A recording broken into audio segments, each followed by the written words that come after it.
छपेगी, चाहे जो भी हो अंजाम। उत्तर प्रदेश के शाहजहांपुर में एक अंतर्राष्ट्रीय स्तर के उद्यमी से कुछ कथित पत्रकारों द्वारा अवैध रूप से वसूली किए जाने का सनसनीखेज मामला प्रकाश में आया है।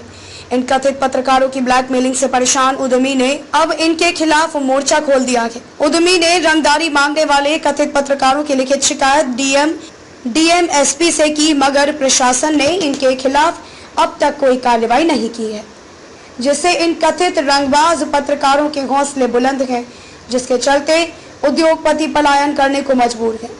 वहीं इंडिया न्यूज की महिला पत्रकार सुशांत शुक्ला ने इन आरोपों को सिरे से खारिज कर दिया है और उन्होंने बताया कि किसानों द्वारा मारपीट का फायरिंग करते हुए वीडियो वायरल हुआ था, जिसको लेकर हमने खबर चलाई थी और जिसकी वजह से विरोधियों पर मुकदमा दर्ज हुआ था, जिससे वे हमसे रंजिश मारने लगे और एक ऑडियो जिसको तोड़ मरोड़ कर पेश किया गया। मामला शाहजहांपुर स्थित सर्जिबियर इंटरनेशनल कंपनी से जुड़ा है। कंपनी के मैनेजिंग डायरेक्टर सौम्य अग्रवाल ने मीडिया कर्मियों को बताया कि अपने आप को इंडिया न्यूज की पत्रकार बताने वाली सुश्री सुशांत शुक्ला, जी न्यूज के शिव कुमार, फेसबुक के पत्रकार रोहित पांडे के द्वारा उन्हें लगाकर ब्लैकमेलिंग किया जा रहा है। ये लोग एक साजिश की तरह फर्जी खबरें चलाकर शासन प्रशासन को गुमराह करते हैं। हमारे और हमारी फैक्ट्री के खिलाफ भी फर्जी खबरें चलाकर उन्हें बदनाम किया। इसके बाद खबर न चलाने के बदले में उनसे रुपए की डिमांड की। उन्होंने बताया कि अपने आप को इंडिया न्यूज की पत्रकार बताने वाली सुशांत शुक्ला ने के कंपनी के एक अधिकारी को फोन कर 40,000 रुपए की डिमांड रखी। ऐसे ही लगातार ये लोग उनके खिलाफ साजिशन झूठी खबरों को चलाकर रंगदारी मांग रही है। शाहजहांपुर से कलयुग की कलम वेब न्यूज चैनल के संवाददाता सूरज सहाय की खास रिपोर्ट। लेकिन 2 माह से ये हमको ज़्यादा परेशान कर रहे हैं और इन्होंने हमको ये बोला है कि अपना उद्योग धंधा यहाँ से या तो चलाना है तो हमको वसूली दीजिए, अन्यथा आप यहाँ से उद्योग धंधा शिफ्ट कर लीजिए।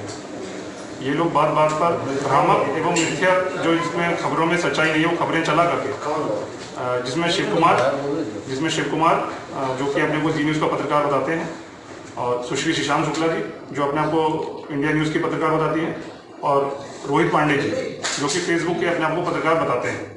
इनके अलावा 3 से 4 अन्य लोग जो इनके ग्रुप में हैं, ये सारे लोग मिल करके हमसे वसूली के लिए दबाव बनाते रहते हैं, जिसकी ऑडियो रिकॉर्डिंग मैंने आपको सब लोगों को भेजी हुई है। अगर किसी को नहीं मिली है तो कृपया करके मुझसे ले लें। किस वजह से आपको ब्लैकमेल कर रहे हैं, क्या वजह है? ये जो ब्लैकमेल कर रहे हैं, ये चाहते हैं कि यहाँ पे हम उद्योग धंधा चलाएं तो इनको पैसे दें हर महीने। और ये जो ब्लैकमेल कर रहे हैं, इससे पहले कुछ दिनों पहले इन्होंने चक रोड के ऊपर हंगामा खड़ा किया था कि इन्होंने हमें ये दर्शाया था कि हम माफिया हैं, गुंडा हैं और हम लोगों की ज़मीन कब्जा करते हैं, जिसके ऊपर जांच रिपोर्ट आ गई है।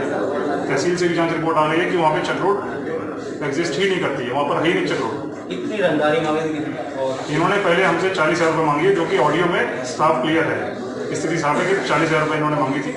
उसके बावजूद भी हमने जब नहीं दी तो इन्होंने बोला कि अब आप 1 लाख रुपए कम से कम आप देंगे तभी आप जो है काम कर पाएंगे। अब इनकी रंगदारी की जो कीमत वो 1 लाख रुपए हो गई। तो इसके संबंध में आपने किसी शिकायत की है? आपको जो खबर का आधार उन्होंने चक्रोड बनाया, चक्रोड को लेकर क्या मेन जो खबर चली है वो चक्रोड को लेकर चले, यहाँ पे हाँ, वो चीज़ जिस खबर को इन्होंने चलाया था, इंडिया न्यूज़ पे चलाया था, और इन्होंने ये दिखाया था कि मैंने और मेरे परिवार में हम लोगों ने मिलकर के कब्जा किया। इन्होंने ये दिखाया था, ये दर्शाया था कि हमने कब्जा किया, जबकि चक रोड वहाँ पे नहीं है। वहाँ पर वो जमीन है, वो कंपनी के नाम पर ही जमीन है। दोनों जमीनें हमारी, जिसके बीच में जमीन का जो हिस्सा वो भी हमारा, जिसकी रिपोर्ट ऑलरेडी आ चुकी है, तहसील से आ चुकी है। इस संबंध में आपने किसी शिकायत की है क्या? इस संबंध में हमने सारे प्रशासनिक अधिकारियों से शिकायत करी थी 1 माह पूर्व, जिसमें उन्होंने हमसे ये बोला था कि आप सबूत के साथ में पेश होंगे। आपके पास में कोई सबूत नहीं है, तो हमने सबूत इकट्ठा किए हैं 1 महीने बाद।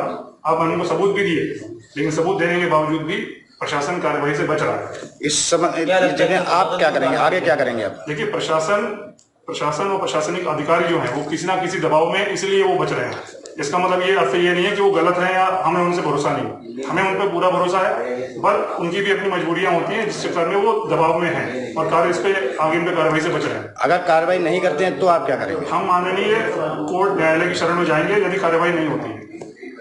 हमारे देश में कानून बना हुआ है, उस कानून का पालन करते हुए हम माननीय न्यायालय की शरण में जाएंगे। उन्होंने जो खबर चलाई थी प्लाट वाली, आरोप लगाया था, वो जिसकी ये बात कर रहे हैं, इन्होंने भारतीय किसान यूनियन के कोई नेता है, उनको भी बैठा दिया, उनको भी इन्होंने गुमराह किया है। दूसरा फोटो दिखा दीजिए, ऐसे बस जैसे रखिए, दूसरा फोटो दिखाइए। देखो ना। ये कौन है? ईशान शुक्ला जी। एक मिनट रुक जाओ यार। रोहित पांडे जी।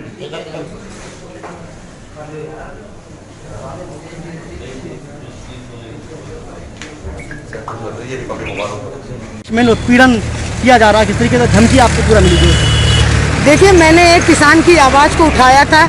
11 मई को एक मैंने खबर चलाई थी, एक वीडियो वायरल हुआ था। उस वीडियो में सब्जी वेयर फैक्ट्री के मालिक बिनम अग्रवाल, सोम अग्रवाल और घनश्याम अग्रवाल के हाथों में बंदूकें थी, जो फायर कर रहे थे और किसानों के साथ मारपीट कर रहे थे।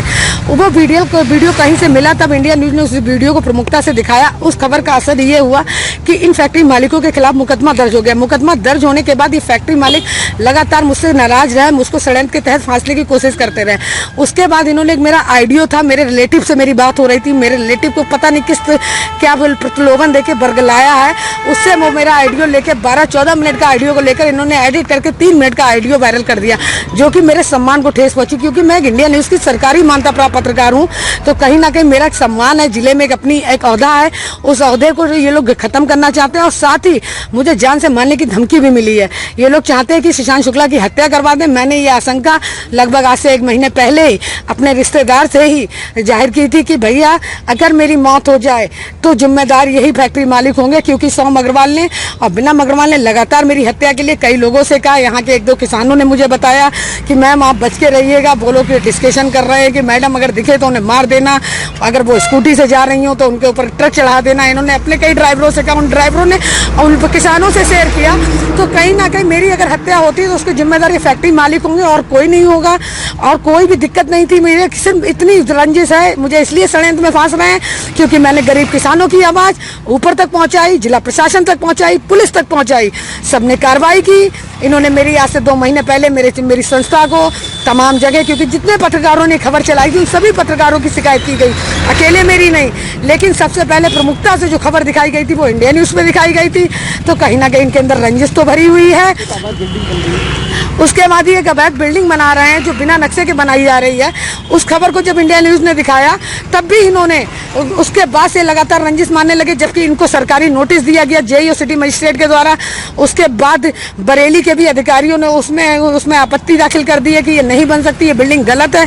गलत काम खुद कर रहे हैं, मरवाना मुझे चाहते हैं, हत्या मेरी करवाना चाहते हैं। आखिर कौन से जन्म की दुश्मनी निकाल रहे हैं फैक्ट्री मालिक? सिर्फ इस बात की सजा मिल रही है ईशान शुक्ला को, इस बात का सबक मिल रहा है क्योंकि मैंने किसानों का साथ दिया, गरीब मजलूमों का साथ दिया।